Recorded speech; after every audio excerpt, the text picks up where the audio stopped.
Well, hello there. I'm going to do three letters today in Seneca, and these are missing letters from this book.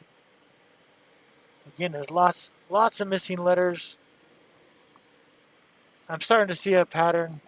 Okay, theoretical, or I say theoretical, hypothetical pattern. Okay, a hypothesis of why these letters are missing.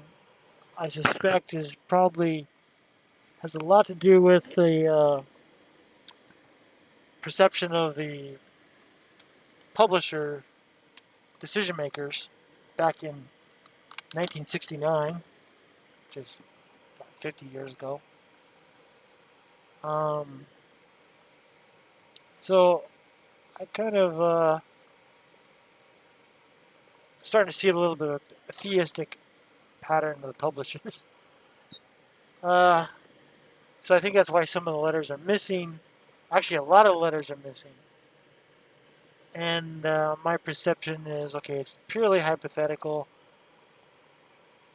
that the publishers, I suspect, were theists and did not want competing ideas to show up in the final paper publication of Seneca. But that's my hypothesis. Just kind of a guess.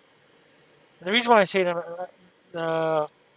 letter 17 and letter 30, which I'll go through, reinforce this perception that I'm starting to see. Um, but anyways, I hope you enjoyed one of my videos I had. I went on a hike recently. Just getting off topic here a little bit, but um, had a great hike with one of my buddies. But anyways, okay, so I'm gonna start with letter 29. Okay, and this letter is on the critical condition of Marcellinus. Okay, Marcellinus, I absolutely know nothing about, but apparently it looks like he's dying or dead. Of course, he's probably dead for almost 2,000 years now, but you know, actually all of them are dead. Everybody in these letters have died. Uh, but he definitely left an interesting wake in their short moment of existence, as we all have. Uh, and so this letter is on the critical condition of Marcellinius, who is dying and is a friend of both Seneca and Basilius. My first keynote, number one here, uh, and before I continue on, is these three letters I'm going through today is all three of them are missing, like I said, from the book. And the first letter I went through and I found a few keynotes, but the other two, 30 and 31, I found so interesting that I'm just going to read them out to you in full. Not do keynotes on because I find them so interesting. And I sense a censorship here, okay? This is censorship 50 years ago, half a century ago, when he did the publication of Penguin Classics version of Seneca. It's pretty clear to me. I mean, it's hypothetical, but it seems like there was some censorship going on here. And to me, the censored material that is censored has a lot more potential intellectual meat in it. I mean, intellectual, I can say, critical information a lot of times, because then you no longer receive the bias of the publisher. Because the publisher is obviously, I mean, I shouldn't say hypothetically appears to be biased in a certain pattern that I'm starting to see. Like I said, in letter 17 and this letter 30. And I'll tell you once I get to letter 30, I'll tell you exactly where I see it, where I see the pattern, this hypothetical uh, pattern of censorship and why they excluded the letters. And then in the introduction, their excuse of not publishing the letters was oh, this is just a personal thing, and we didn't want it, wasn't relevant to history or whatever. I don't know. Actually, I think they just kind of said it was personal. Um, I don't know, why would it be personal if even Seneca himself mentioned, oh, this is for future generations, like us, like you, me, you know. So why would they withhold that information? So even if Seneca himself says we want this information to be provided to everybody in the future. So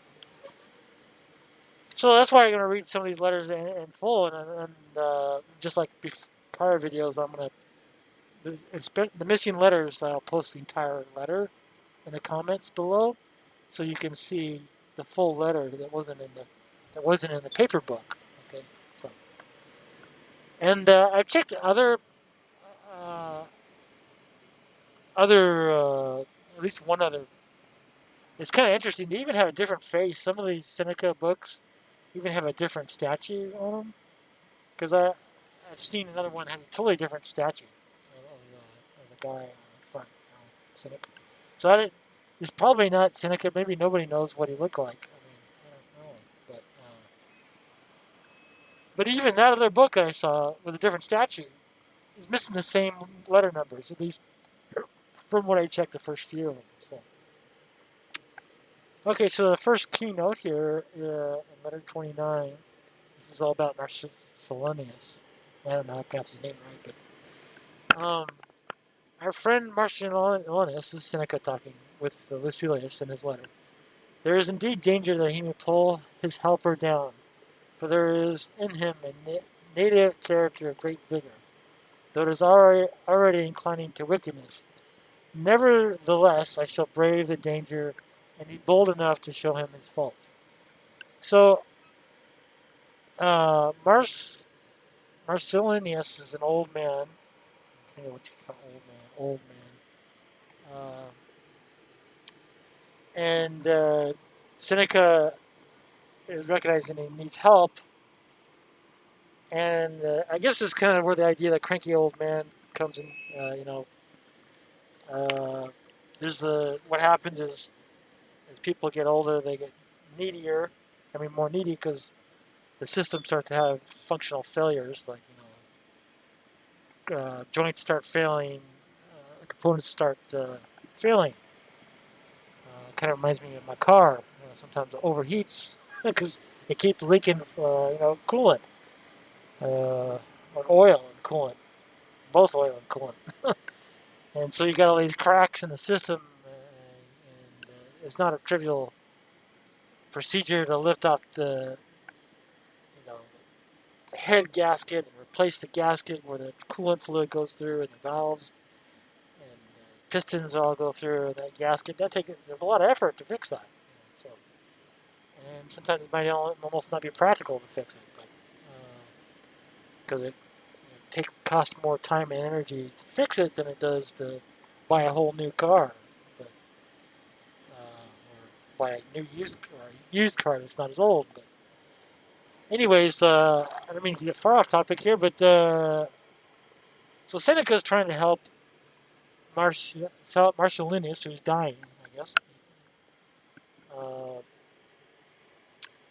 and so he's kind of being like a cranky old man type situation, and being needy, and so he may, you know, ask for more help.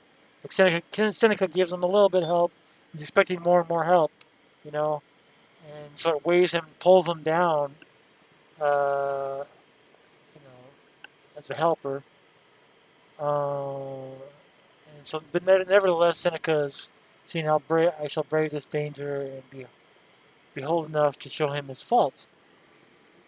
This kind of reminds me of like a lot of times I hear story. I mean, what happens, like when people are drowning, and like if somebody's brother is drowning in the water, and they jump in too and try to rescue their brother. What happens is they both drown together, and part of the reason why is one of the brothers is first initially drowning is panicking, so he pushes him down, and then pushes his old brother, and they're both drowning. Okay, This is why one of the critical things of rescue in the water is you need to first use if you happen to have a rope or a pole or something, use that. Stay out of the water, but if you're within range of them, you can pull them out of the water with a rope or with a pole. That's why they have in a lot of swimming pools. They have those big long hooks, life hooks. Keep because it's critical that you use that first. You don't jump in because the person can cause you to drown too. So it's a similar idea. And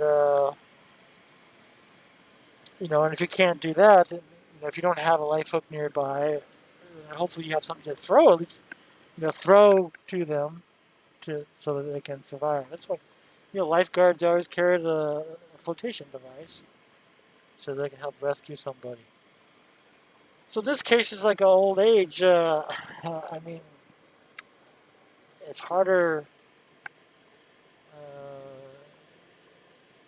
That's why we have assisted living places because it can be a huge burden on a family member or a very close friend for someone to try to help and to keep somebody who's suffering from old age to survive through that. And this is why Seneca is talking about. It's like, yeah, there's indeed a danger that he may pull his helper down. In other words, the person who's trying to help ends up losing his life or her life because they have to spend their 24 hours a day, 365 days a year for the next 10, 18 years. They basically sacrifice their life for the other person and not be able to go away and travel or do stuff. And so this is part of the reason why in today's world, well, not all cultures are this way. But at least in the United States, a lot of people have their family members go to assisted living places because it becomes such as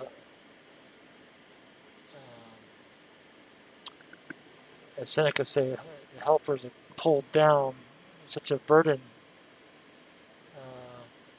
that family members outsource the burden to a professional who doesn't have has better boundaries with in the relationship because it's not like next to kin or something like that.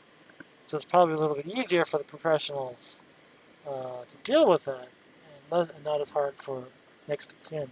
In other cultures, though, in other parts of the world, a lot of times the family, it's just because they don't have the money that you have multiple generations living in the same building. In some ways, that can be better because at least you have multiple people in the family that are younger that can help the older people. But uh, so I can totally get what Seneca's talking about here. It's not easy. It's not easy to take care of a parent that's aged or old. It's kind of like when people get older, they become more like children again. It's harder. I mean, it's like if your parents have taken care of you for like X number of years, and it's kind of like an IOU to the parents. Well, okay, well I've got to take care of you, the older person. So I can see what Seneca's saying here. That Martialness is already inclining to wickedness, which happens when people get older. Like say, grumpy old man,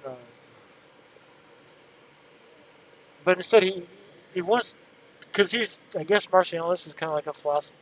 Marcellinus is like a philosopher too, and so that's what Seneca is interested in helping him out. And so in this next keynote number 2 I have is Marcellinus will quiz our philosophical systems. He will accuse philosophers of accepting doles, which is benefit like paid by government to the unemployed. Uh, you know, keeping mistresses. So I guess he's saying that some philosophers kept mistresses, or all philosophers, I don't know, and indulging their appetites. He will point out to me one philosopher who has been caught in adultery, another who haunts the cafes, and another who appears in court. So I guess Seneca is saying maybe, I mean, Marcellinus may not be totally a pure philosopher or a totally pro philosopher, but nonetheless, for some reason, Seneca has an interest in and so he's saying, okay, well, when I go meet up with Marcellinus when he's dying, he's an old man, cranky old man, uh, and he knows that cranky Marcellinus is going to be cranky and kind of go against philosophy. Okay, so next keynote number 3. Regulate your character, rouse your courage, and stand firm in the face of things which have terrified you. Do not count the number of those who inspire fear in you. Would you not regard as foolish one who is afraid of a multitude in a place where only one at a time could pass? Just so there are not many who have access to you to slay you, though there are many who threaten you with death. Nature has so ordered it that as only one has given you life, so only one will take it away. So this is kind of like Seneca's talking to Lucilius here in this particular case. And, just fear of people, fear of other people, um, and that why you should fear a multitude. You can just fear one person that's nearby, something like that. You may have to read the whole letter to understand it a little bit. Okay, so let's go on to this next letter here. Hopefully you can read all the text. Keynote number 4, Seneca is quoting Epicurus, have never wished to cater to the crowd. They do not approve, and what they approve I do not know. This is what Seneca is saying, or Epicurus is saying. And then Seneca says, for who that is pleased by virtue can please the crowd. It takes trickery to win popular approval, and you must needs make yourself likened to them. They withhold their approval if they do not recognize you as one of themselves. However, what you think of yourself is much more to the point than what others think of you. The favor of ignoble men can be won only by ignoble means. I have one particular person right now I think fits that, what he just said. Has to do, the skipper of the United States right now is kind of, I kind of see that as a genius at helping ignoble by ignoble means. Okay, so keynote number 5. What benefit then will that vaunted philosophy confer, whose praises we sing, in which we are told is to be preferred to every art and every possession? Assuredly, it will make you prefer to please yourself rather than the populace. It will make you weigh and not merely count men's judgments. It will make you live without fear of gods or men. It will make you either overcome evils or end them.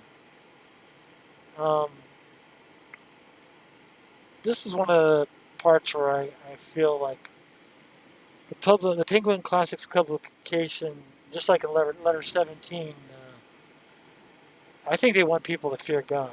Anybody who believes in God, most people who believe in God, want people to fear God. uh, they don't want people not to fear. Uh, and Seneca is saying here that philosophy allows you to fear neither God nor men. Uh,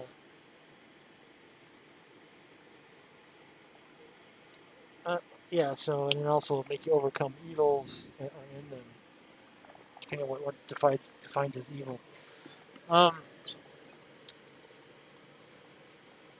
this kind of fits in my hypothesis pattern. Of, I think the publishers didn't want to put these letters in because they were theistic.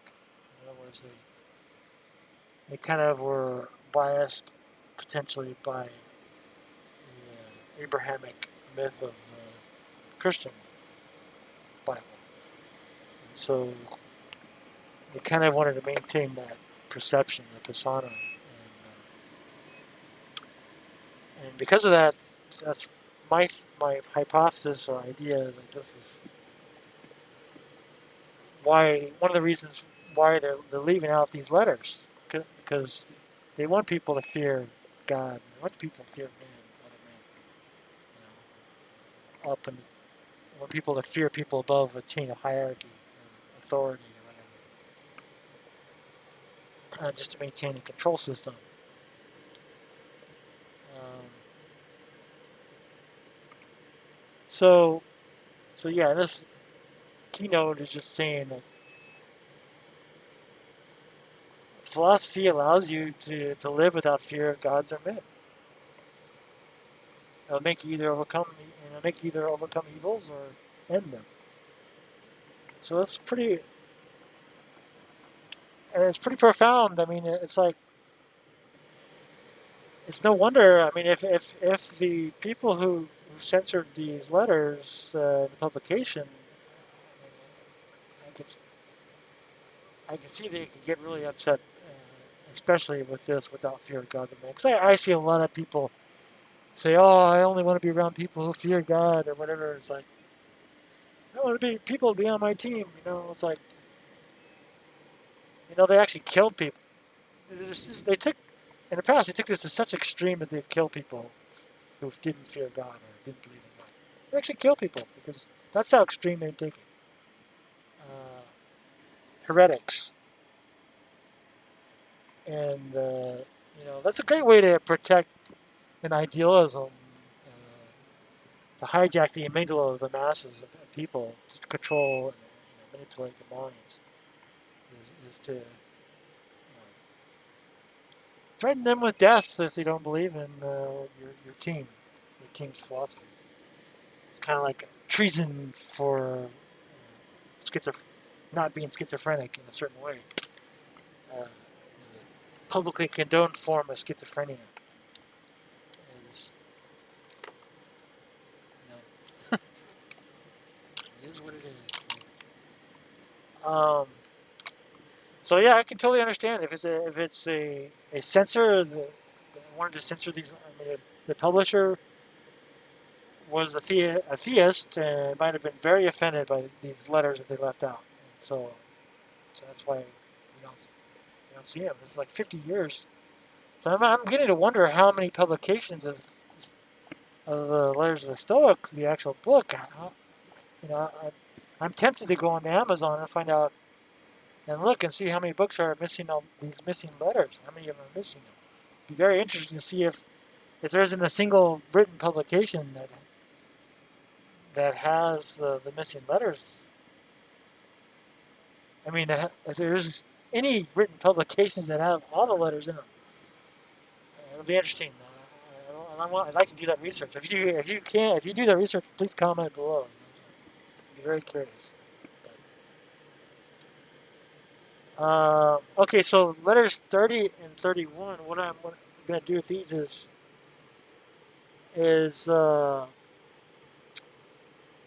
because they're missing from the plus. I mean, there was so much good material in the other two letters, 30 and 31, that I'm just going to read the whole letter. Probably going to bore you to death. Okay, you know, but I don't care because I find this kind of interesting. So. You can always skip forward in the video, skip over what I talk about, and watch cat videos or whatever else you like to do.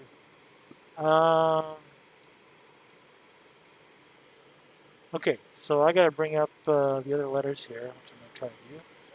Let's see if I can do that. 5. Okay, letter 30.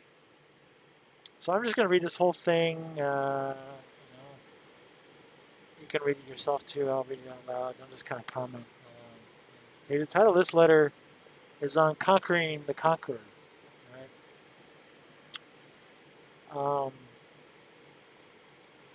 Usually I make the decision to read the whole missing letters when I've underlined a lot. As you can see here, I've underlined a lot, which just kind of feels relevant.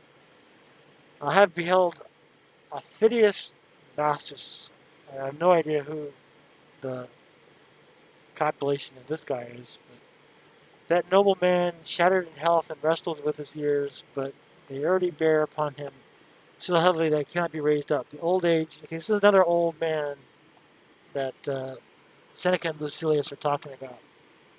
Uh, Raised up old age has settled down upon him with great, yes, with his entire weight. You know that his body was always delicate and sapless. For a long time he had kept it in hand, or to speak more clearly, he has kept it together. Of Sorry if you didn't see what I'm reading here. Kept it together.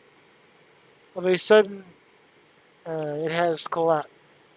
Of a sudden, it has collapsed. All of it, okay, whatever. His body's collapsing. As happens, all of us are going to die. So you've got to deal with it, right?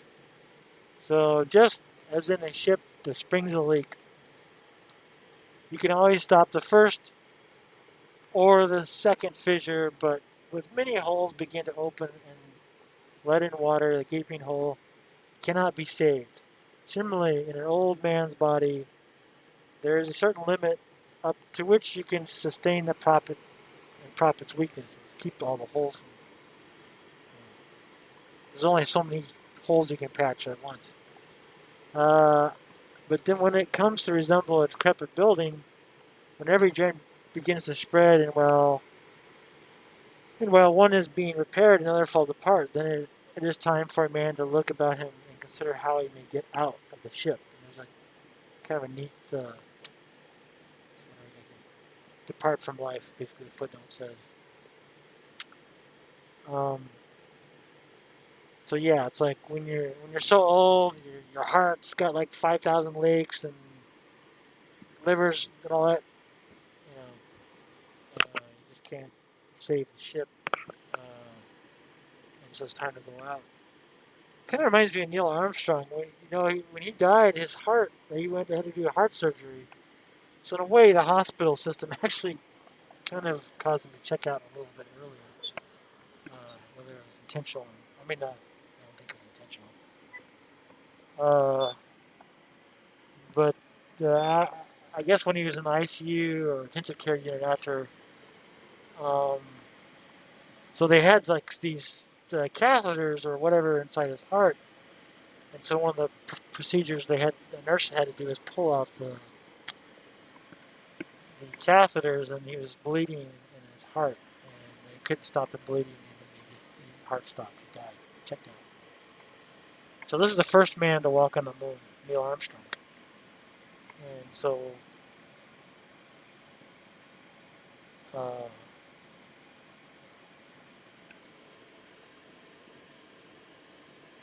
so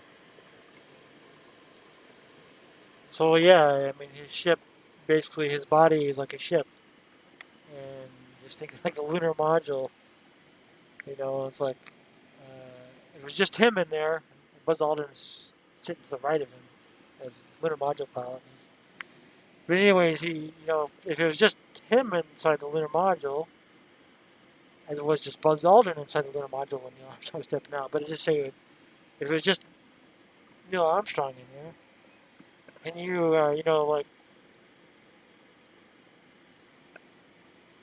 if the cabin starts leaking air, it's like, well, you run out of oxygen and you can't live.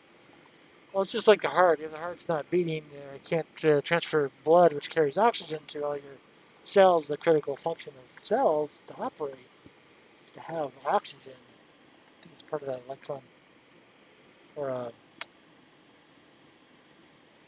guess the mitochondria needs. There's like an electron transport chain inside the mitochondria. Uh, I guess that system starts to fail when there's no oxygen. Um,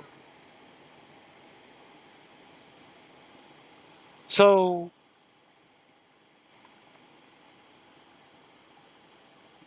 I think Neil Armstrong probably could have. I mean, if he didn't go through that heart surgery, he might have survived a little bit longer. I don't know how much longer, or maybe there could have been some process that could have saved him. But maybe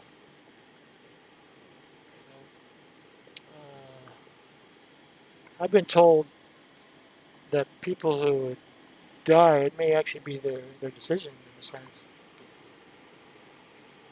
I'm sure Neil Armstrong had to probably had to decide whether to go through the surgery or not.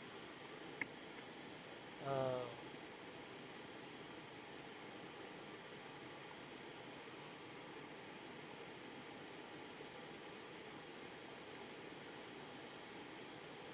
Consider how you make it out.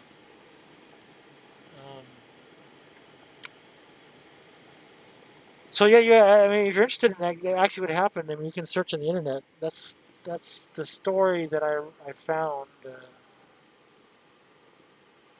Um,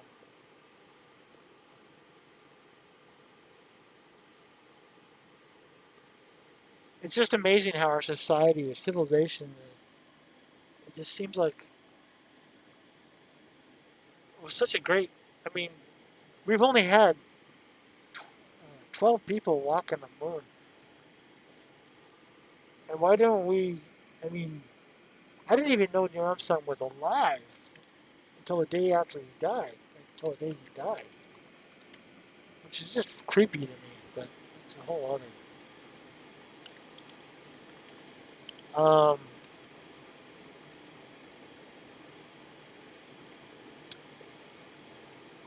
So, anyways, Seneca is just saying, you know, as you get old, a lot of people, a lot of people, uh, you know, basically abandon ship on purpose, and I respect that. I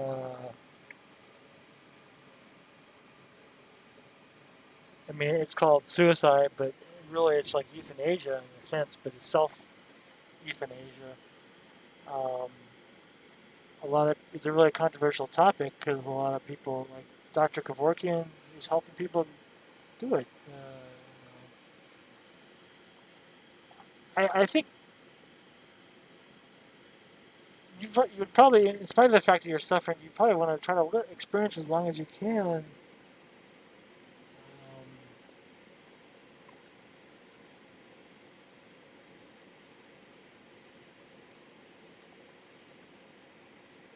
If your ship is sinking, Zeno, his ship was destroyed in a shipwreck.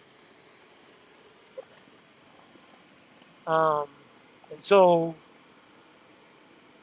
but he managed to survive, and I guess he got to shore, and so then it's time for Zeno to look about him and consider how he make it out. Yeah, I mean, that's kind of the Buddhist idea in the sense of resurrection. In the sense like once you've left your ship, your body, the matter and energy is conserved, so you consider the matter and energy of your consciousness is conserved, even though it's dispersed into the environment as laws of thermodynamics. Um, as what Neil Armstrong talked about being born in the second law of thermodynamics. I like to put the quote. I try to remember to put a quote of Neil Armstrong down below. Maybe even his speech about being born of the second law, steeped in steam tables. Um,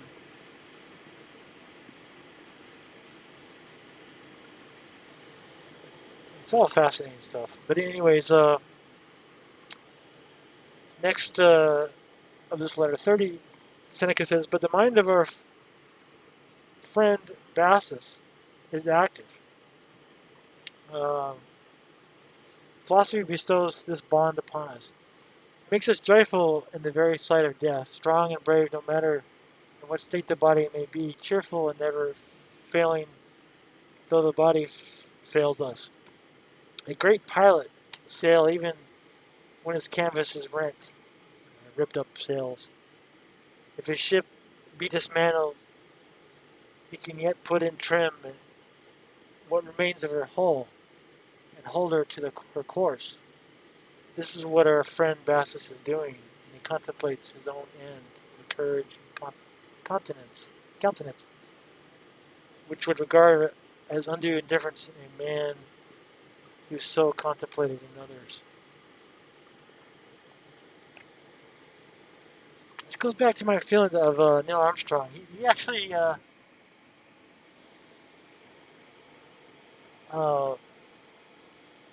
there's two occasions he had to bail out of his vessel, his ship, his like extra body, exoskeleton. Uh, and one time was in the Korean War. He took off an aircraft carrier in a low flight, maybe like a spy mission or something. And one of his wingtips got cut by a cable. I don't know if it was a power line or a defense cable. But his wing got tipped off, and then he realized he could barely control his aircraft just enough to get to the coastline on the, I don't know, it was the 38th parallel or whatever, on the border between the war, and bail out at the last minute and then parachute out to land and shore and get rescued. Um, so his ship was falling apart, but he survived.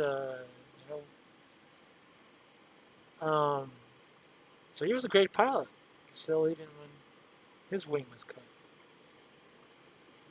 and dismantled. And then the second occasion was when he's flying it's called like the bed stand, which is like a lunar module emulator. And something went wrong with I'm not sure exactly what, I'll have to look it up again, but something went wrong with the bed stand. They were flying in the air, and he had to eject out of it. And he survived, just like being resurrected a couple times, two times over. And if you're a Buddhist, I can see that in Buddhism, kind of like a Buddhist philosophy, which is, I think, older than Seneca. So I'll probably have to do some reviews on that too. But,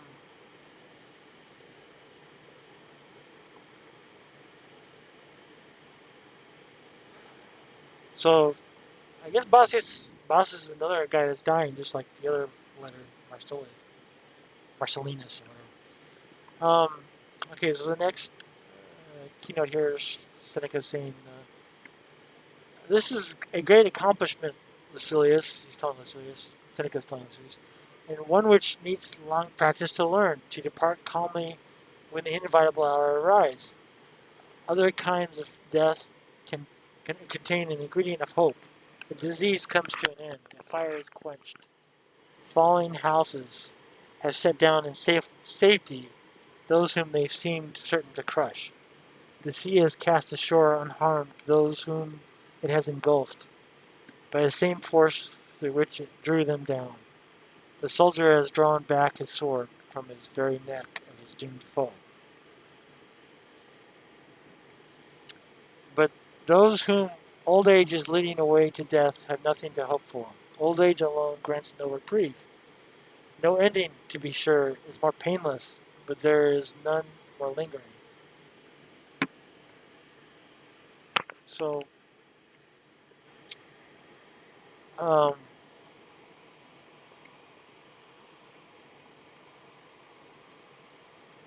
so Seneca is kind of talking about coming close to death, but you survive. Um,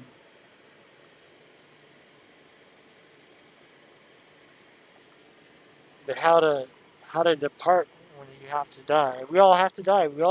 Every single one of us are going to have to die. Uh, Pretty much guaranteed. And so, how do you cope with that? How you handle it? It makes it. You want to, if you have a well trained mind, if you meditate on death every day, by the time the day it comes, it'll be easier, and it'll be easier to cope with people you're close with. Easier to cope with their death. Um, okay, so next note number 5 here. Our friend Bassus seemed to me to be attending his own funeral and laying out his own body for burial, and living almost as if he had survived his own death, and bearing with his wise resignation his grief at his own departure. For he talks freely about death, trying hard to persuade us that if this process contains any element of discomfort or of fear, it is the fault of the dying person, and not of death itself.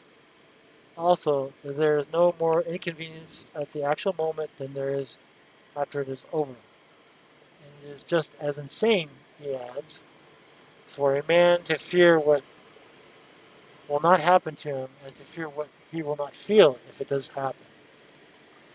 Or does anyone imagine it to be possible that the agency by which feeling is removed can be itself felt?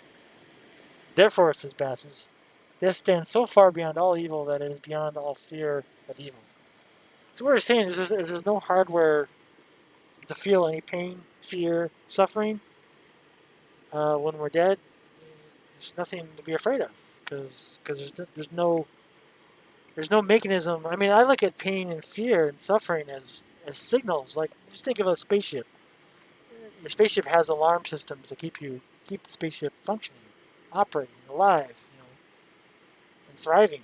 Uh, when those signals have a saturation level, a voltage they can only go such a high, only a maximum level before they cannot go anymore, and you become unconscious. Or the power system shuts down.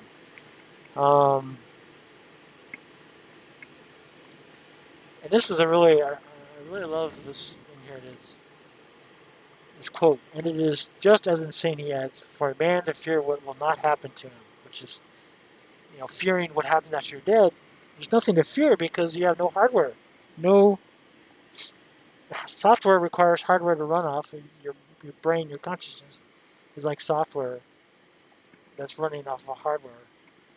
And if you have no hardware, you can have no software. And so you can't have anything to even feel fear, to even have the existence of fear, pain, or suffering. So there's nothing to be afraid of after we're gone. It's just shut down. It's even though matter and energy is conserved, it's dispersed, but the form which makes the hardware and allows for the software to run, the form is so dispersed that can no longer operate, and so there is nothing to be afraid of. Just like through the river of time, the structure disperses out. Um,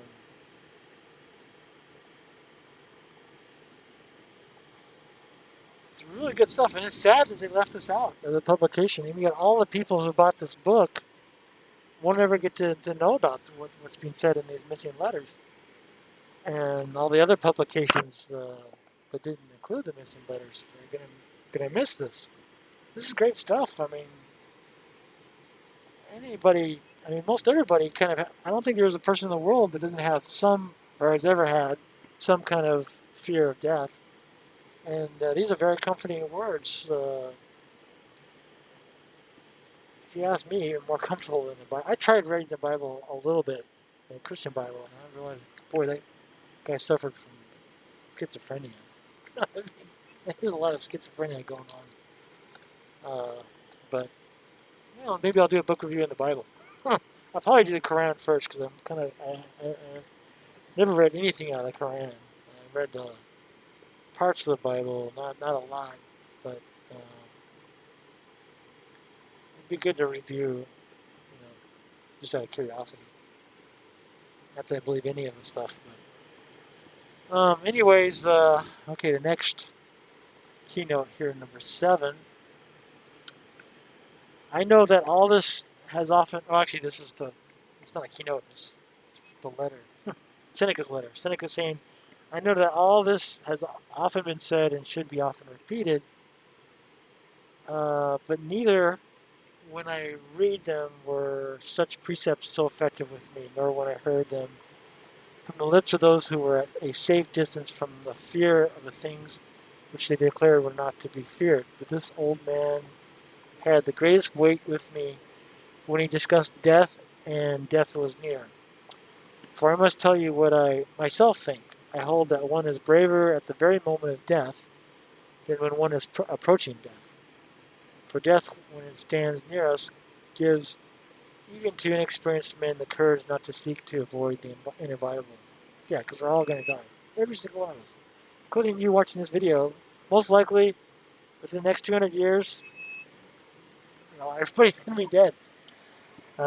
It's a hard fact to accept, but it's a reality. And that's just like some medical breakthrough, like I said before. Um, for I must tell you, Seneca says, for I must tell you that what I myself think, I hold that one is braver at the very moment of death. Okay, I already said that. For death, when it stands near us, gives even to inexperienced men the courage not to seek to avoid the environment. So the gladiator, who throughout the fight has been no matter how faint-hearted, offers his throat to his opponent and directs the wavering blade to the vital spot. But an end that is near at hand and is bound to come calls for tenacious courage of soul. This is a rare thing, and none but the wise man can manifest it.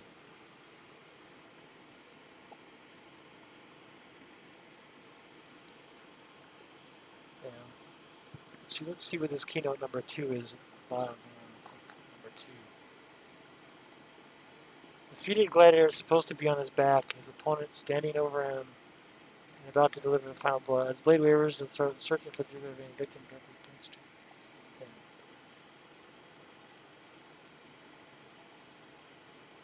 Um,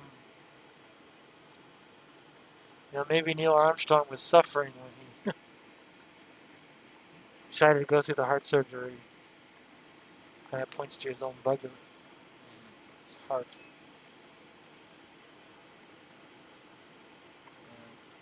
It's got to be hard to be a heart surgeon. I mean, maybe not technically hard, but hard in terms of when if you make a mistake, or a nurse, especially the nurse like with Neil Armstrong, it's got to be very painful. You're trying to help him, but I don't know if it was a mistake or what. Maybe even no matter what they did, it couldn't save him. But yeah.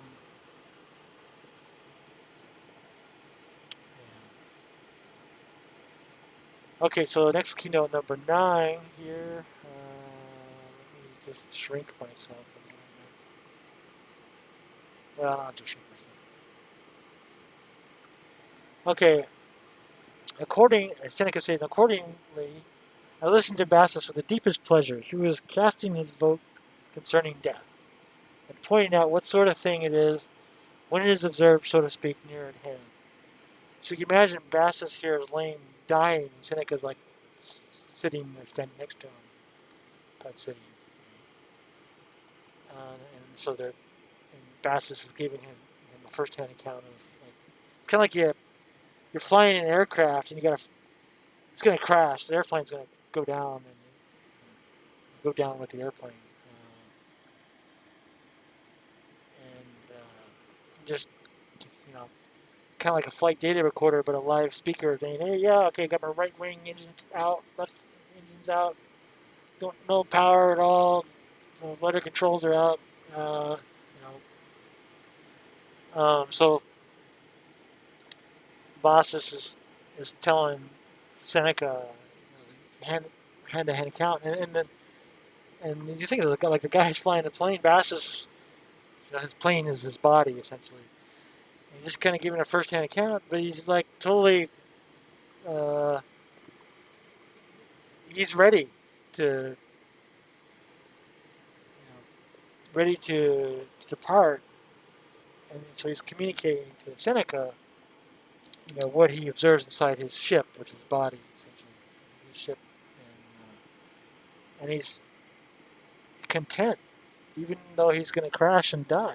So, um, so it's kind of like you're communicating the philosophy to future generations. It's how do you handle when you know your ship's going to crash? You want to survive, but you know that you won't be able to survive because maybe in the middle of the ocean or whatever, ships, there's no hope of rescue or whatever. But um, so, anyways, Bassus is telling Seneca. So we're communicating. So here's what Seneca says: I suppose that a man would have your confidence in a larger degree and would have more weight with you if he had come back to life and to declare from experience that there is no evil in death. And so, regarding the approach of death, those will tell you best what disquiet it brings who have stood in its path, have seen it coming, and have welcomed it. So this is huge. I mean, this is kind of like put a little asterisk next to it.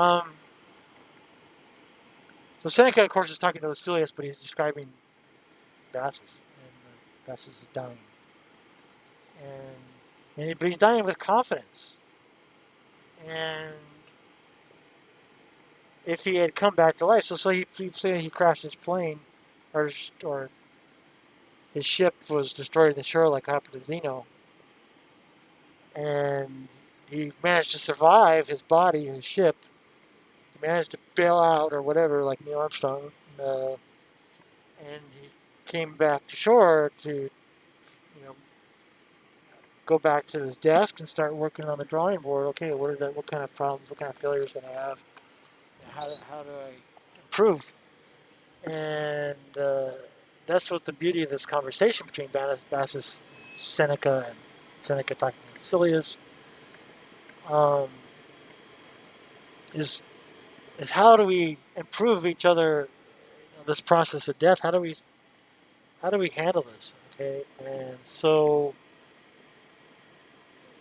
Seneca talks about how to die with confidence, or actually Bassus is showing how to die with confidence. Um, and if a person survived death, I mean death, survive, whatever. Um,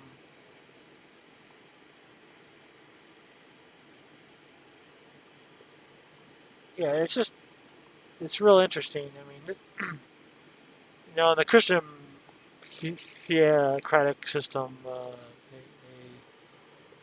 they claim resurrection and stuff like that. I hear Seneca's talking about this guy Bassus can be resurrected. Um, but they say Bassus saw death coming and he welcomed it. He was say, oh, this is just part of the process, just like a pilot going down with an aircraft. Say, okay, and, test aircraft is having all kinds of malfunctions. Just describing all what needs to be. It's like the audio flight data instead of digital flight data recorders, the audio flight data recorder.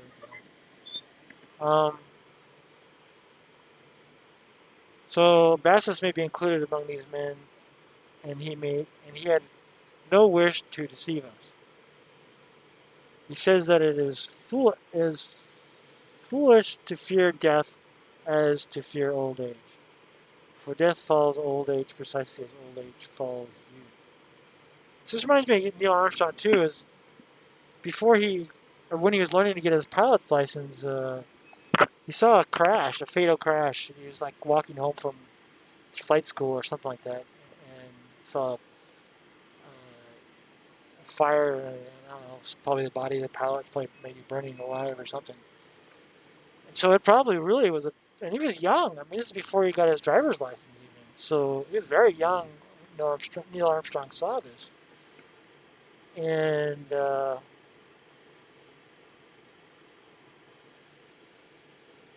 and so it probably helped him get over his fear of death and flying. It's kind of a big paradox.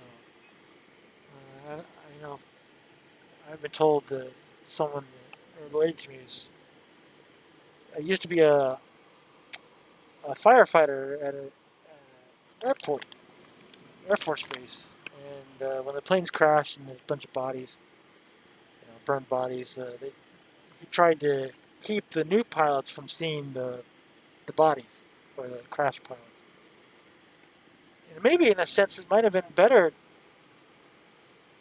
I mean, that they. I mean, in times of war, they want as many pilots as you can get, I guess. But if you really wanted really good pilots, the I mean, if they could transcend the paradox and see what happens when you have fatalities, or failures, you might get a few of the best pilots, but you won't get a lot of pilots. In some ways, in World War II, it may have been better to have a large number of pilots than a few good pilots. There's a lot of different paradoxes. Um,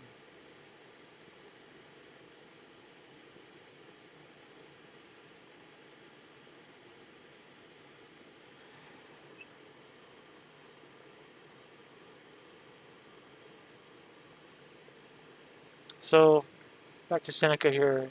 Number 10 is uh, he who does not wish to die cannot have wish to live. Um, so yeah, I mean, if you're living your life in constant fear of death, you're not going to be alive. You're not going to be living. Every time you get in your car and you drive, you're rolling the dice to some degree. A lot of it too depends on your skill as a driver. But, for life is granted to us with the reservation that we shall die. To this end our path leads. Therefore, how foolish it is to fear it, since men simply await that which is sure, but fear only what which is uncertain. But fear only which is uncertain. Yeah, just Seneca is basically just pointing out it's just useless. It's useless to fear death because death is certain, but we fear the gamble that we take in every move that we make in life. Um,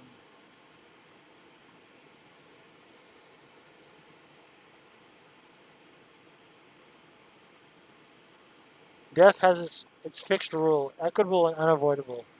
Who can complain when he is governed by terms which include everyone? The chief party of equity, however, is equality. Yeah, I mean, death makes everybody equal. We're all equals in death. No matter how great you are, or how stupid you are, or however bad, evil, good, whatever, we're all equal in death. It's the bottom line is we're all going to die. There's no choice in the matter. Um, Maybe 200 years from now, somebody invents something, you can live longer, but what will happen then is people just die by accident. Given enough time, you just die by accident instead of die of old age. It's like, um,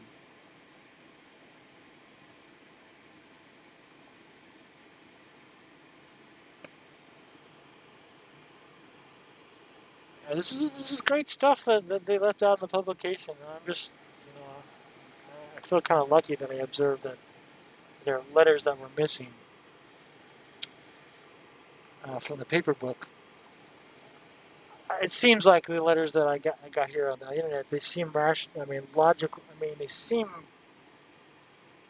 to be fairly genuine. I don't know. So I'm sure if somebody's a theist out there, or some theists would probably say, "Oh, these are false letters," or whatever. Okay, whatever. But they seem pretty. I mean, seem pretty profound. Uh, okay, so Seneca continues to say, "But it is superfluous at the present time to plead nature's cause, for she wishes our laws to be identical with her own. She but resolves that which she has compounded, and compounds again that which she has resolved. Moreover, if it falls to the lot of any man to be set gently adrift by old age, not suddenly torn from life, but withdrawn bit by bit, oh, verily, he should thank the gods, one and all, because after he has had his fill, he is removed to a rest which is ordained for mankind, a rest that is welcome to the weary. You may observe certain men who crave death even more earnestly than others are wont to beg for life, and they do not know which man gives us greater courage, those who call for death or those who meet it cheerfully and tranquility. For the first attitude is sometimes inspired by madness and sudden anger. The second is the calm which results from fixed judgment. Before now, men have gone to meet death in a fit of rage, but when death comes to meet him, no one welcomes it cheerfully, except the man who has long since composed himself for death. This is why the idea of meditating on death every day is probably a good practice. Uh, so that I mean, for one, it makes you realize that it helps keeps you from taking life for granted. I mean, your time. Uh, so, and it also prepares you for the final moment in life, whenever it happens to be. Uh, how to go gracefully, how to go in the most tranquil fashion. Because I know I'm fairly certain that, or I say it's high probability that when people are dying, um, there's a lot of suffering involved, a lot of pain signals from the ship, so to speak, the body ship. I think of the body as a vessel or ship, aircraft, or an ocean ship or something, or submarine, or whatever you want to think of it as. Spaceship, lunar module. Uh, that when it goes, we go. How to be able to handle that last moment.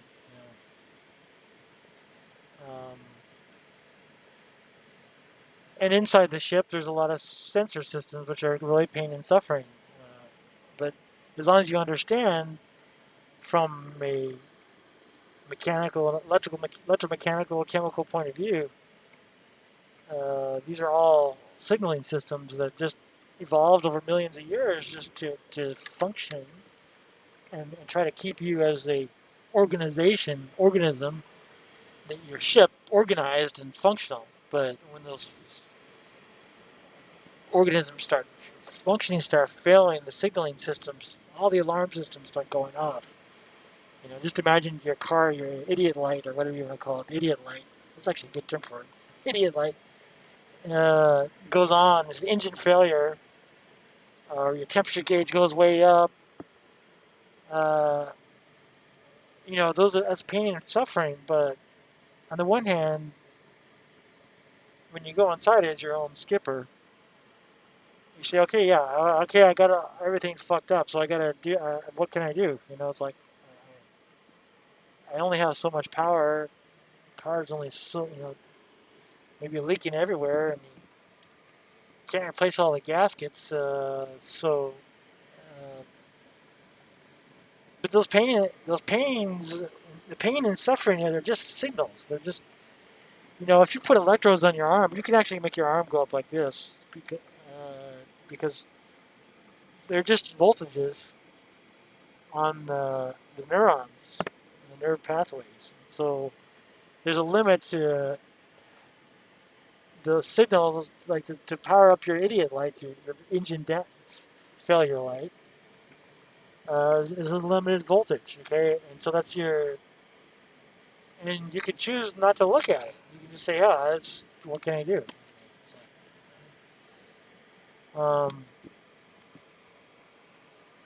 And so there's a limit to the pain and suffering. I try to view pain and suffering as love. It's a paradox. It's a big paradox.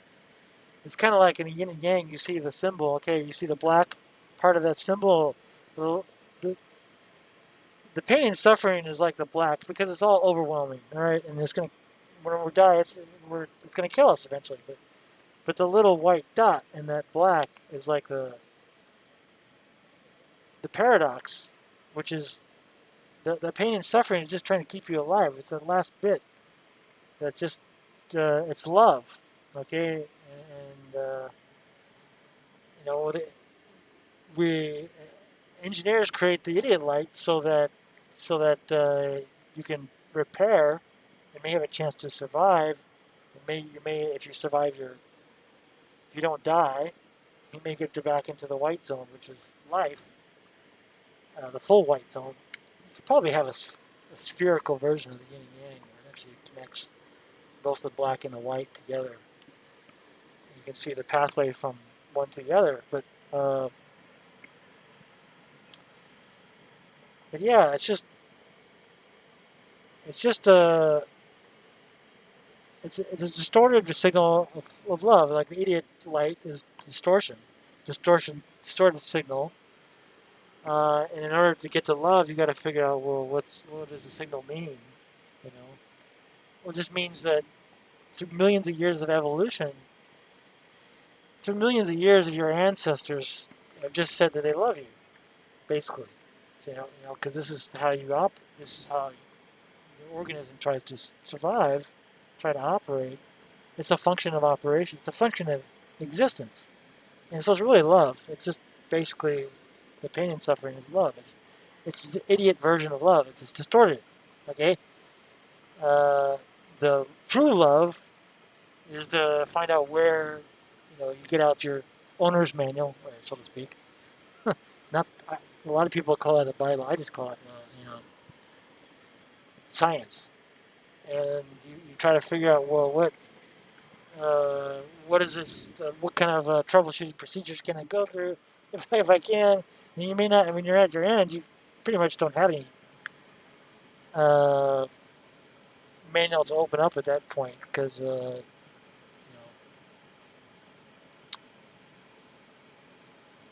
I guess that's where the idea where these alleged people have came close to death and they see a light or whatever.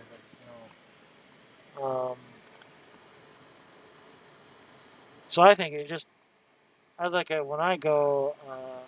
I'm just going to look at this pain and suffering as just love. Just all my ancestors from millions of years ago uh, evolved the signaling system for survival, and that's just love. It's just a way to keep you alive for as long as reasonably possible to the point where when you check out, um, then you merge with your asymmetrical existence, which is the rest of the universe. The rest of the universe is what's carved you. Even if you're a spaceman out in space in a spacesuit, you still require an atmosphere which is within your spacesuit. The external, and you require a certain amount of temperature control, and we're all formed by the external universe. So it's what created us. You can't separate you can't separate the body from the external world. It's inseparable. Just like require a certain operating temperature range. Without outside the operating temperature range, you die. So it's like you require external uh, parts to survive. But okay, so this next keynote, number 13. I admit, therefore, Seneca saying, I admit, therefore, that I have visited this dear friend of mine more frequently on many pretexts, but with the purpose of learning whether I should find him always the same, and whether his mental strength was perhaps waning in company with his bodily powers. But it was on the increase, just as the joy of the charioteer is wont to show itself more clearly when he is on the seventh round of the course and nears the prize. Let's look at his keynote number 3 here. Is we're on the home stretch, so it's just yeah. So I guess Seneca would watch the chariot races, maybe in the Coliseum, where the chariots are starting to fall apart after this seventh round. Like the ninth life of a cat. Uh, and just more cheerfully because you're at your last, oh, I'm at my last, you know. Reminds me of the scene. If you saw the movie Interstellar, it's pretty cool. It's like when he goes to the black hole. Kind of reminds me of that.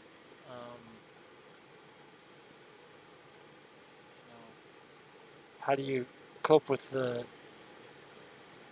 something just incredible?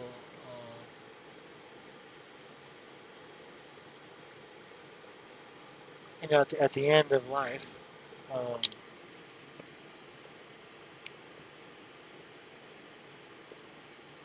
I think I love that the movie Interstellar.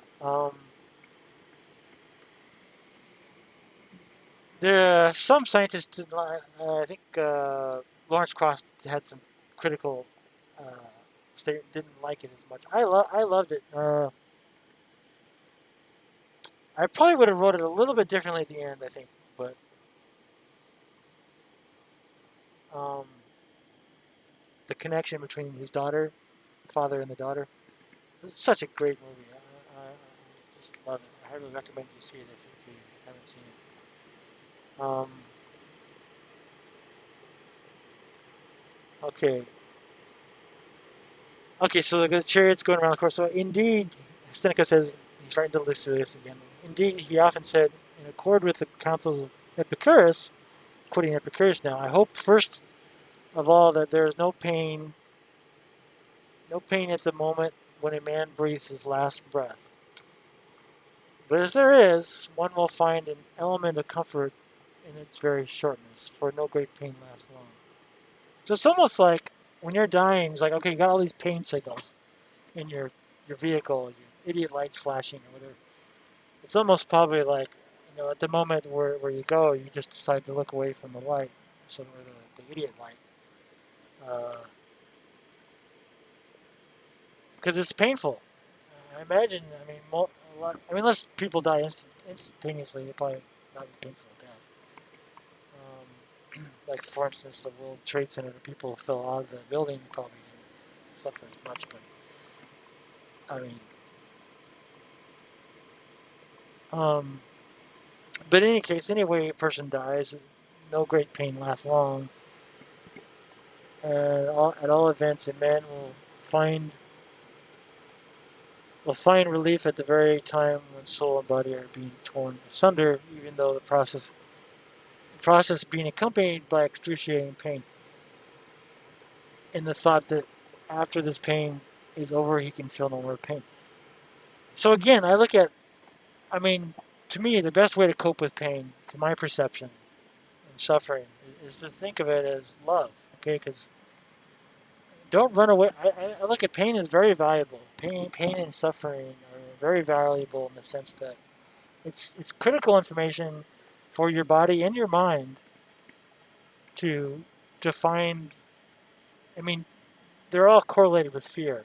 Okay, they're all basically kind of a form of fear, pain and suffering.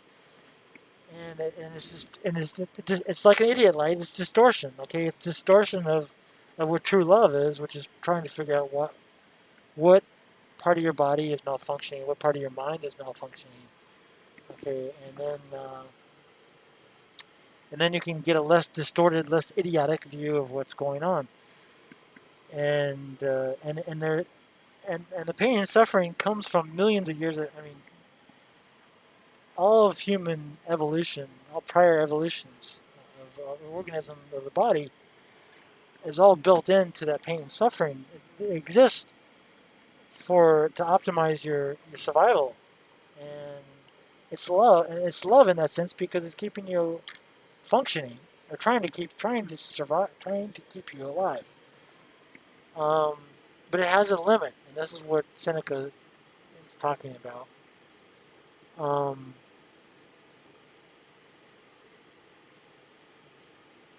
I am sure, however, that an old man's soul is on his very lips, and that only a little force is necessary to disengage it from the body. A fire which is seized upon a substance that sustains it needs water to quench it, or sometimes the destruction of the building itself, but the fire which lacks sustaining fuel dies away from its own accord. So it's kind of talking about the edge of death and survival. So,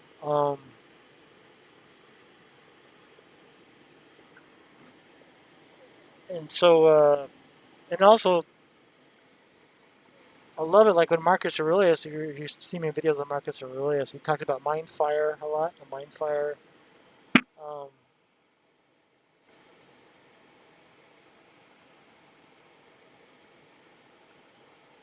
and Seneca's talking about your last breath, the soul being on the lips, and soul. How you find it.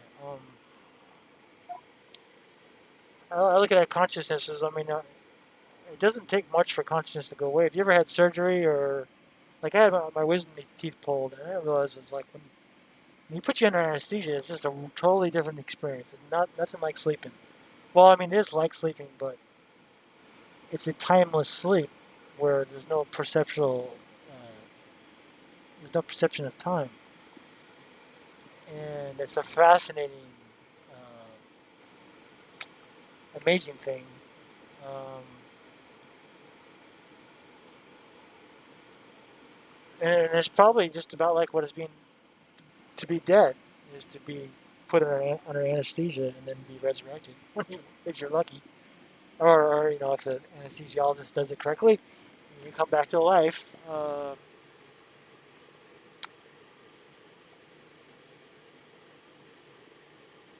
But that fire, I look at it as the flow of current or ions, ion flow, is necessary in order for consciousness. And the consciousness is like that mind fire. So mind fire is kind of like ion flow or current. Okay, so number 15 here. Uh, Seneca's writing, I am glad to hear such words, my dear Lucilius, not as new to me, but as leading me into the presence of an actual fact. And what then? Have I not seen many men break the thread of life? I have indeed seen such men, but those have more weight with me who approach death without any loathing for life, letting death in, so to speak, not pulling it towards them.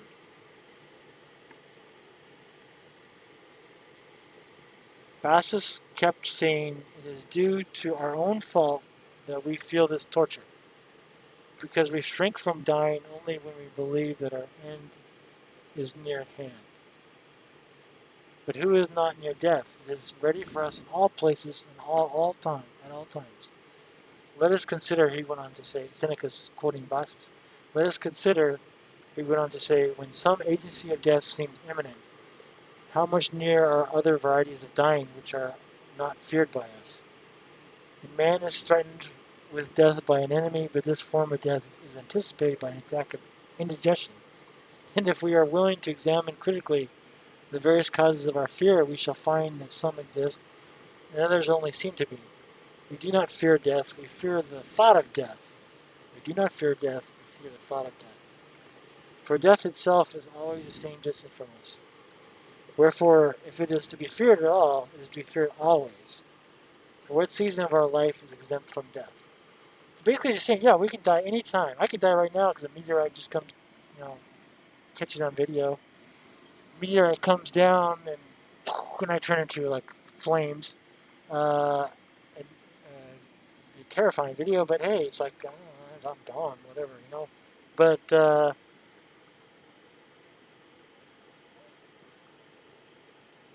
basically, it's like what Churchill said, the prime minister of England or whatever. All we have is fear itself. Fear is the greatest human problem. If you think about it.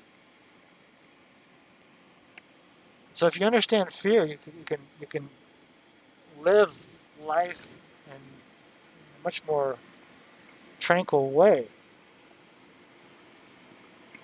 And like I say, how I perceive fear is this distorted idiot light of love. It's the idiot light of love, so to speak.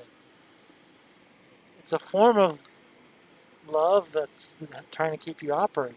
But you gotta recognize the idiot part of it and find your way to true love, which is, you know, understanding, greater understanding of what the causes of the fears. And yeah, so like I say, when you're dying, recognize that the pain and suffering you're feeling, the fear that you're feeling, is the same pain, suffering, and fear that our ancestors, thousands, millions, billions of years, however long since the beginning, the first nerve that ever formed, just a primitive nerve, the first nerve that any organism ever felt, had a nerve, uh, was created for you out of love of survival, out of love of being the most optimal form of consciousness. Um, it's a paradox, but it's a great paradox because that's how we connect with the survival of all of our ancestors. Fundamental components of survival. But in the end we have to succumb to that. I mean, uh,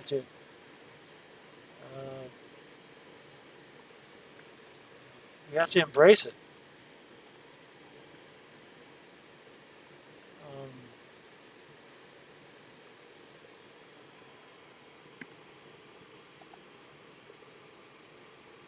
and this is what Bassus is telling Seneca is it's due to our own fault that we feel this torture because we shrink from dying.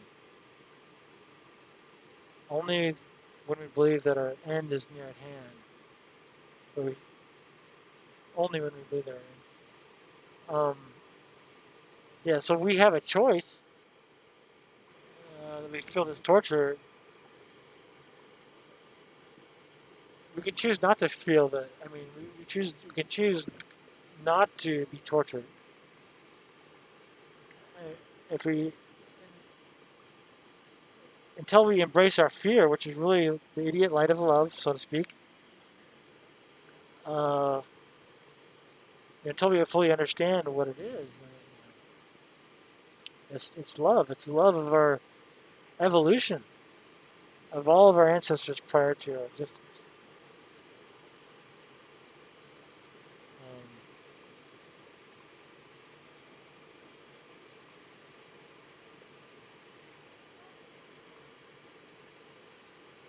so yeah, this it's horrible that all the people who it's sad that all the people who read this book thinking they got all the letters from a Stoic. They didn't get all the letters. They got some of the letters, and this is one of the letters they didn't get to read.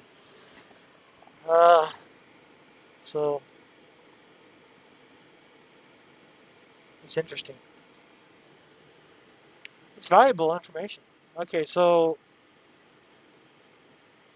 our last keynote here, our last letter, part of Seneca's letter to Lucilius about Bassus.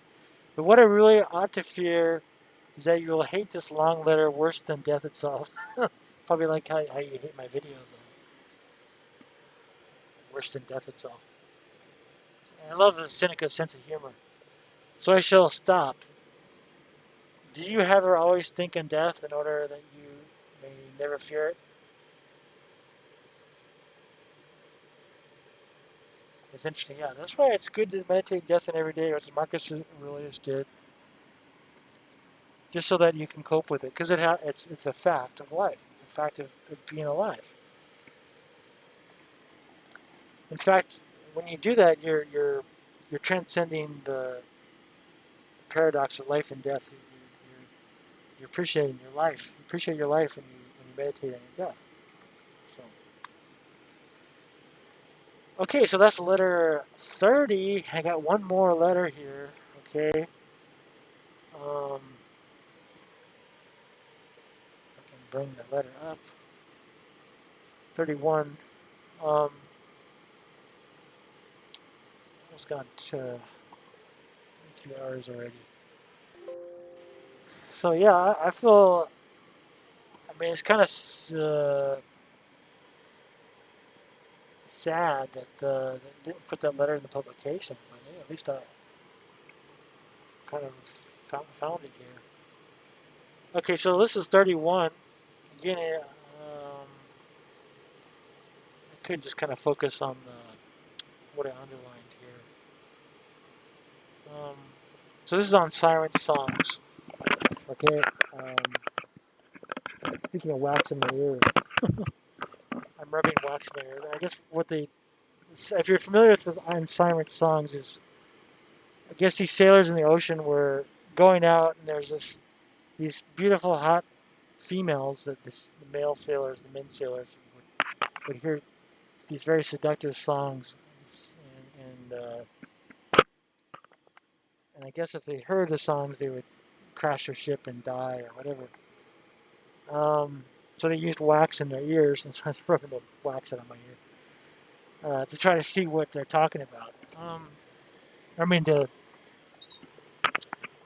how to cope with these uh, very attractive females that are singing, which did happen to me in the Philippines. I was in the Philippines in the airport going out, and a woman would just sing. I was like, wow, what are you singing? It's like in my culture, they don't do that. I mean, it's very rare you see if you went to an airport in the United States, very rarely would you see a person singing, a woman concession stand singing songs. But yeah, when I was in Cebu in the Philippines, and I was in the airport, and I was just before having to pay a toll to get to the terminal, which is another whole other story I could talk about. But the woman was singing, and as I walk out before paying the toll, which I almost thought I didn't have enough money to pay for. I was like, because I was mugged. Uh, I was mugged just a few days prior, and I had no travel insurance. So if you travel, be sure to have travel insurance. But the lady at the toll for the terminal inside the airport, I'm already inside the airport, is asking me to give money. I mean, it's like they set up a booth, and it's like can't cross here, can't pass here without paying some money. And I asked her, well, yeah, what if I don't have enough money to get to my plane, which I was very concerned about. And she said, well, you just have travel insurance. Well, what if you don't have travel insurance? She didn't have any answer for that. So I could have been, you know, basically abandoned in Cebu. Luckily, that country people spoke English, so I probably would have had a chance of figuring out how to get how to get out of there. Would have been more adventurous, probably, but maybe not necessarily the most pleasant adventure. So the siren songs, okay. Um, so Seneca's talking to Lucilius again in his letter. He says, sail therefore not past one region which you mistrust because of its treacherous delights, but past every city. Be death of those who love you most of all. They pray for bad things with good intentions. So yeah, these sirens are maybe a very attractive woman that seem to have good intentions, but the reality is they actually uh, pray for bad things from you. In other words, take all your wealth away or whatever. or try to kidnap you or whatever, and ask for ransom. Um, it's good to be poor. The poorer you are, the better off you are in some ways, because then you're not a target. Not a target for ransom. So it's better to travel with no money. I think one of the prior letters Seneca was talking about travelers on the road of highwaymen robbing people. The highwaymen don't rob the people who have no money because nothing to steal from. So it's good to be poor. Uh, okay, so I go. There's only one good, the cause and the support of a happy life. Trust in oneself. This cannot be attained. Now, I say trust in oneself. Like talking earlier about your pain. If you have pain, everybody has pain and suffering. Uh, Pain and suffering. Part of trusting in yourself is understanding why you have pain and suffering, why you have these signals, these undesirable characteristics. Just realize it's millions of all your ancestors before you. It was their idiot light of love, so to speak, that they tried to.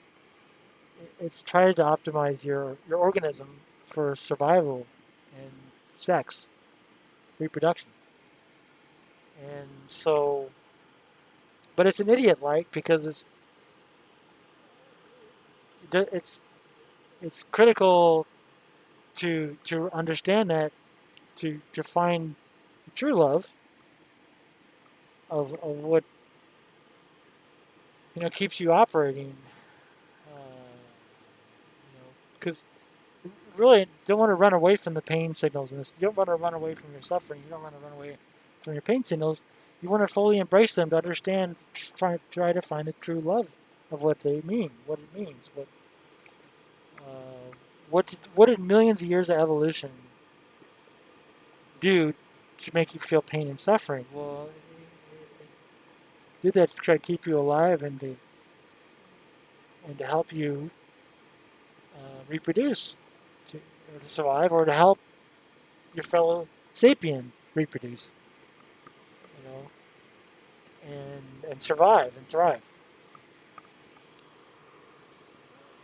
And so that's what the pain and suffering is for. It's millions of years of evolution. So don't run away from the pain and suffering. Embrace it and understand it. And that's how you find your love. How you find it's a paradox. It's a big paradox, but it's good to understand it.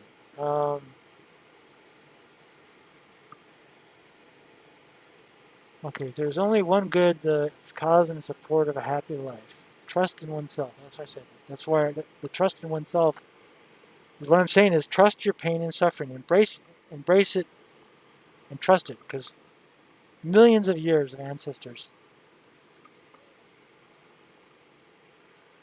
made that for you, for your own good. Don't run away from it. Okay, so this cannot be obtained unless one has learned to despise toil and to reckon it among the things which are neither good nor bad. For it is not possible that a single thing could be bad at one time and good at another, at times light and to be endured, and at times a cause of dread. Work is not a good, then what is good? Okay, let me look at the keynote number one here real quick. So, the argument is that work is not in itself a good. If it were, it would not be praiseworthy at one time and to be appreciated at another. It belongs therefore in the class of things the Stoics call this Greek word indifferent, yeah, which I think means indifferent. So,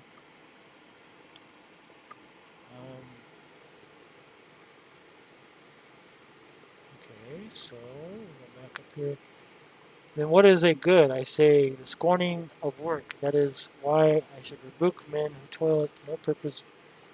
When on the other hand, a man is struggling towards honorable things in proportion as he applies himself more and more and allows himself less and less to be beaten or to halt.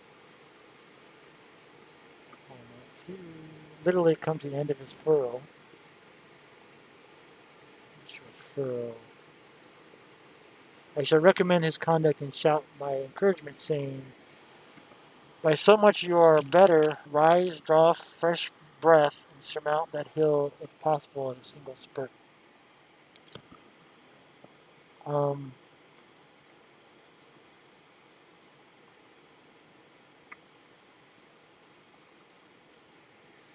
I think what he's saying, Seneca may be saying is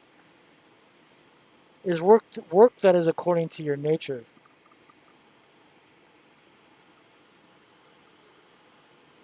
and that,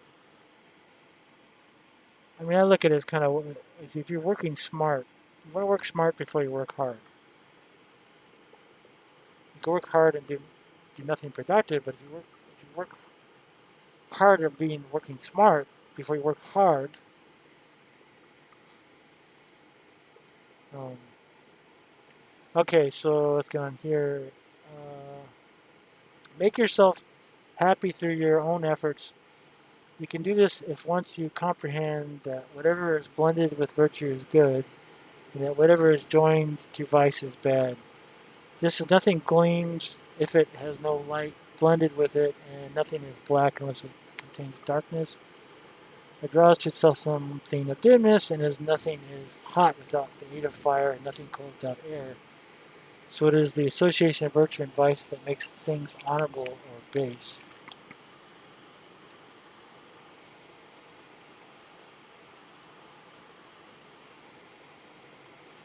So I look at virtue as principles of life. Like my number one virtue or principle is to have a great relationship with yourself, and then like great relationship with great people. It's the second one, and global mobility is my third one, and the time freedom is my fourth one. So those are my virtues is good, and then for vice, vice are like addictions. I'm addicted to. I'm addicted to Coca Cola. I have a Coke addiction, Coca Cola addiction, not a cocaine addiction. But cocaine, I guess they put cocaine in Coca Cola, so I can totally understand. Sugary stuff. Yeah, it's very addictive. Those are not virtues. Those are not virtues. Those are vices. So those are bad. Uh,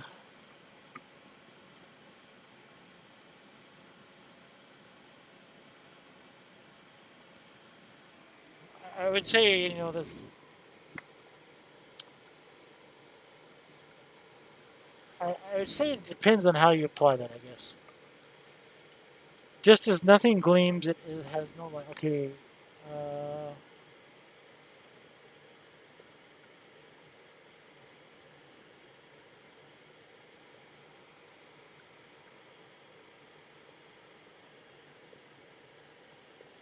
hmm. Association by virtue. So in other words, I think what Seneca is saying here is you operate off your principles. Like I have four basic principles, okay? And if I have a vice, if I have vices, my principles need to override my vices instead of the other way around. So in other words, if a vice contradicts my virtue, then my virtue needs my principle, my first principles, need to override the vices. So in other words, like okay, I'm addicted to Coca Cola. Instead of drinking 10 Coca Cola's cans, I should only drink one. Only allow myself one Coke can a day or something like that instead of 10 a day, because 10 a day I would get diabetes and die early, which you don't want to do. So um, so your virtue needs to override your vice, and the association between the two is the virtue needs to be the master. The vice needs to be the slave, I guess, because vice will make you a slave, virtue will make you a master. So you want to be virtuous and be the master of your vices. uh, which really means in moderation. Have your vices in moderation, moderated by your virtue. Virtue is your principles. Okay, so next keynote number 6 here. What then is good? The knowledge of things. What is evil? The lack of knowledge of things. Yeah, I mean, I agree with that.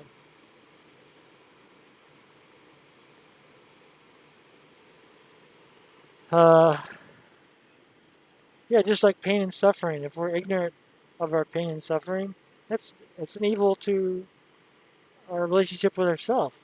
So to have a great relationship with yourself, you need to have the knowledge of why you have pain and suffering. And so you seek out your knowledge of your pain and suffering, and that's how you have good, virtuous relationship with yourself, and that's good. But the evil is to look at your pain and suffering, look away from it in a way that's evil, because then you're not not acknowledging, you're not seeking the knowledge of it.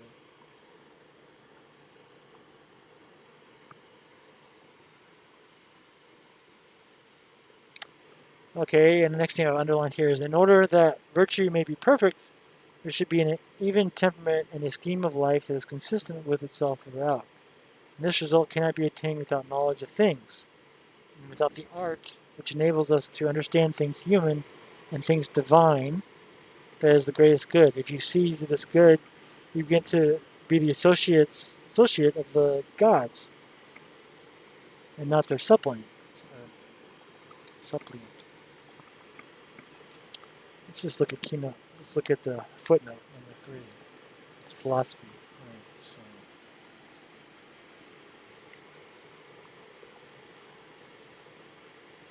without the art of philosophy. Yeah.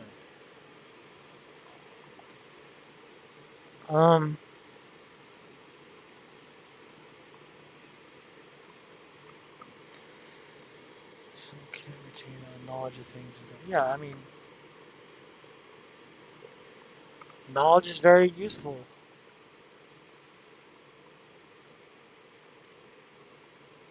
And it helps you transcend paradoxes.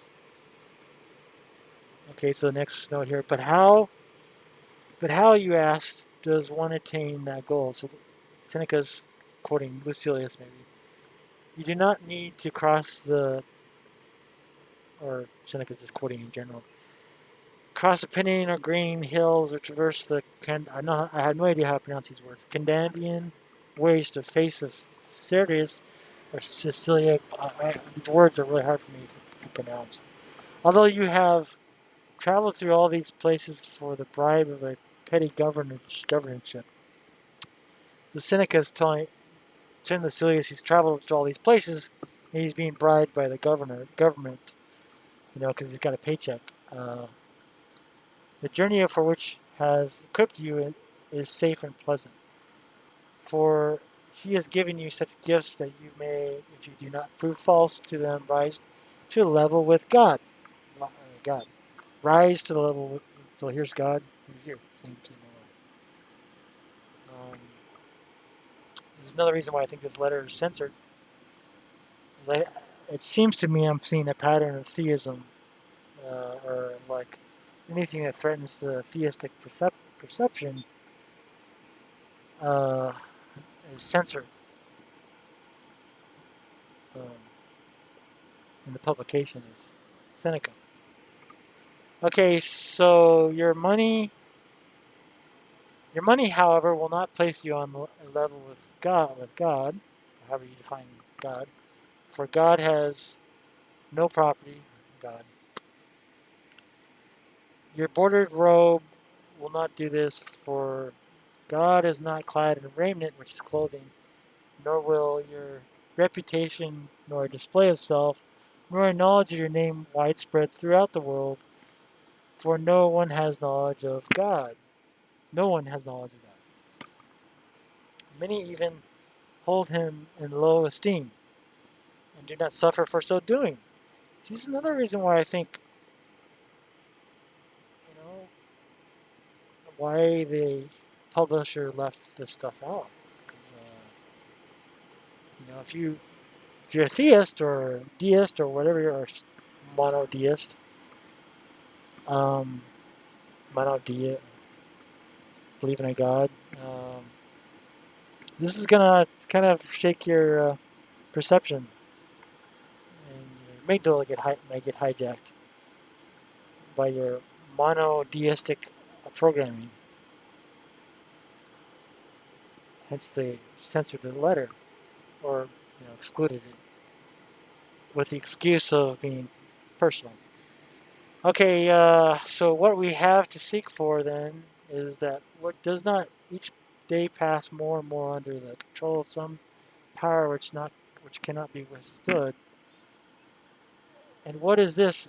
It is the soul, but the soul that is upright, good, and great. What else could you call such a soul than a God dwelling with the body, as a guest in a human body?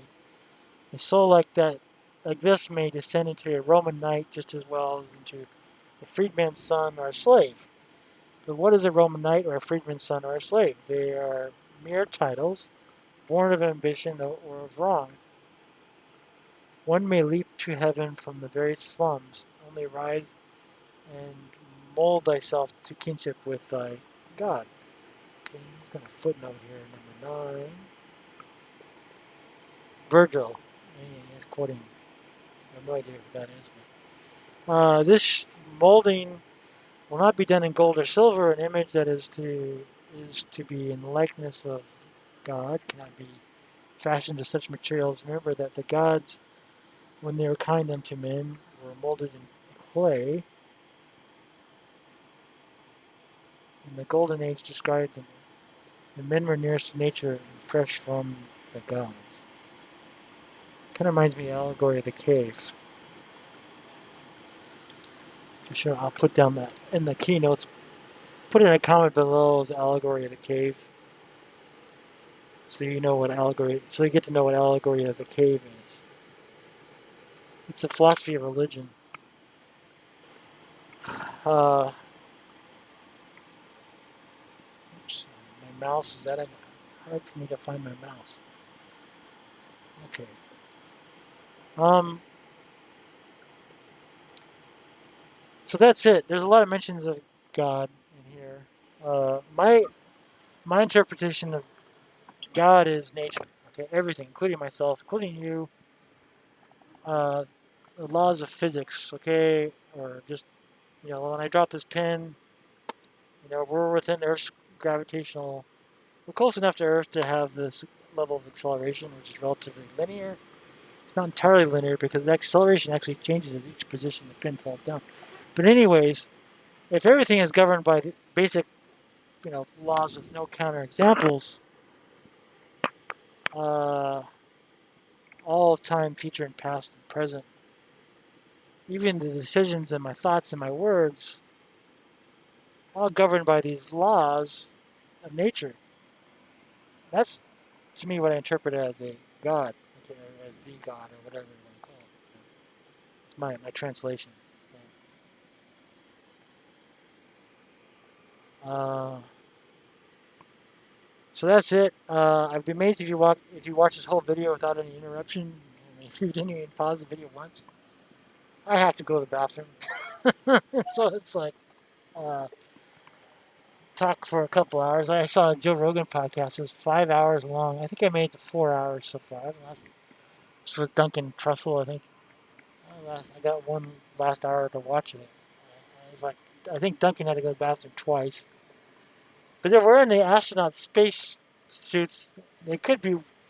They could have taken it a step further and they had a little, what the astronauts use as like a condom to piss in. They could have used that. So they go to the bathroom. Uh, it's like a condom with a tube at the end, and the tube just goes into a container. Uh, Space, peeing in zero gravity. That's got to be a challenge.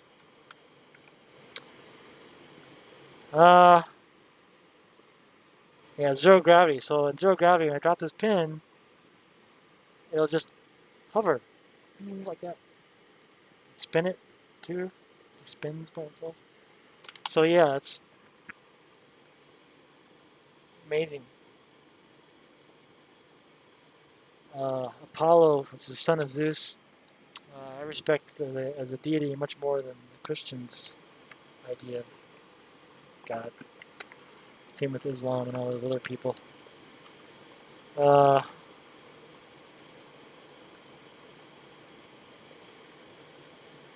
but anyways, hope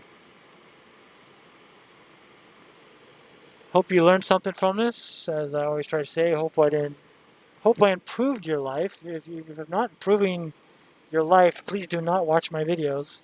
If I'm not improving your situation, you don't want to listen to what I have to say. And you can dislike and please unsubscribe. Please dislike. Please do not watch. Please unsubscribe. Because I don't want. I want your life to improve. And so, but if you do improve, then well, you can do the opposite of what I just said. Uh, I'm reading this because I think it's improving my life. I don't know anything about Seneca, uh, other than what I've just read a little bit, and especially these missing letters. I love. I mean, I'm so glad I realized that when I first opened this book, it's like I look at Roman numerals. I always thought Roman numerals were kind of fucking weird. It's like such an archaic number system. But when I first opened the book, I read the introduction. Like, oh, okay. Then I look, and it says letter two. She says letter two, Roman numeral two on there. That's not. I'm like going, what the fuck? Where the fuck's letter one? I was like, I don't see letter one's missing. So I'm going, okay, wait a minute. I bought a book and I'm missing letter one. And the guy's like, this is 2,000 years old. This is a historical. Letters are historical documents. So at least I know how to count like to three in Roman numerals. It's like three vertical lines. So otherwise I wouldn't have caught that. I probably would have just read through and saw there's no missing letters. There's a lot of missing letters. Anyways, I've got to go. Number one, just like Buzz Aldrin did on the moon. Number one, at the bottom of the ladder. And he was the first one to go number one on the moon.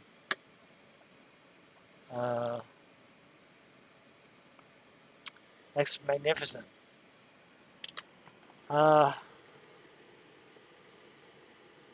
Yeah, so that's it for this. These three missing letters. There's more missing letters. There's a lot more missing letters to go through. And I think there's like 120 letters. Okay, so I'm about like less than a quarter away. I'm like a fifth of the way, or sixth of the way through or so.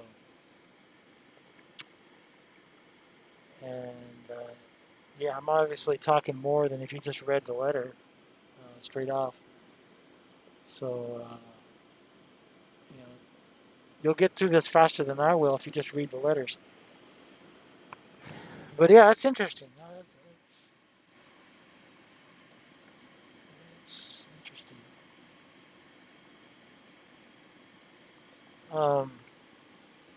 Well, I hope you're doing well. And I want to say good night, good evening, good morning, good afternoon, whatever. And you will have to go to the bathroom at some point. So you should go now. I should go now. Okay, goodbye, adios, amigos, amiga, legend, bye. Forget how to say goodbye in Thai. Sorry. Okay.